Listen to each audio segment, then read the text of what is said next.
ébéniste de formation depuis 1973. J'ai repris l'atelier familial de mon père et de mon oncle, qui sont venus s'installer ici en Charente, à Cognac, depuis 1949. De bois précieux, c'est mon cœur de métier, c'est ça que j'ai pratiqué depuis l'âge de 18 ans.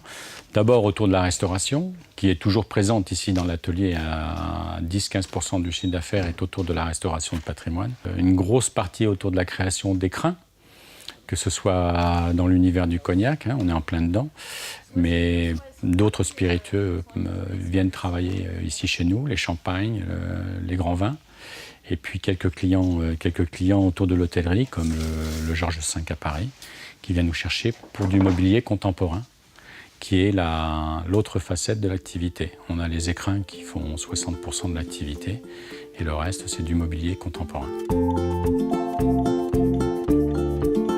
Ça passe d'abord par une rencontre, le client, qu'il habite à Cognac ou à 500 km d'ici ou même beaucoup plus loin.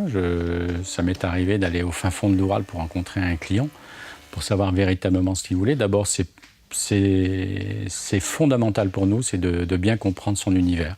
Et puis on a une phase d'identification, toujours en compagnie du client, avec des choix de matériaux, comme l'ébène blanc que vous avez ici, avec d'autres plaquages. On a ici une quarantaine d'essences de bois précieux.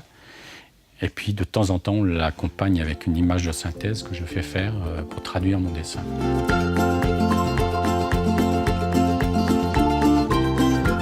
Christian, j'allais dire, est l'ancien de l'équipe, ça fait 11-12 ans qu'il nous a rejoints. Jean-Baptiste, ça fait 4 ans, avec une formation qu'il a fait ici. On passe notre temps également à former d'autres jeunes, parce que si on ne donne pas une vision aux jeunes qui arrivent sur le terrain, qu'est-ce que c'est que l'ébénisterie aujourd'hui? J'ai plutôt envie de dire que c'est un métier en voie de disparition. Nous, on est là pour prouver qu'il y a matière et qu'il y a moyen de faire quelque chose à travers ce métier. Donc on transmet de cette façon-là. Moi, si ça se trouve, j'allais dire, dans 6 mois, je ne suis plus là, ou dans 10 ans, je suis encore là. Je n'en sais strictement rien.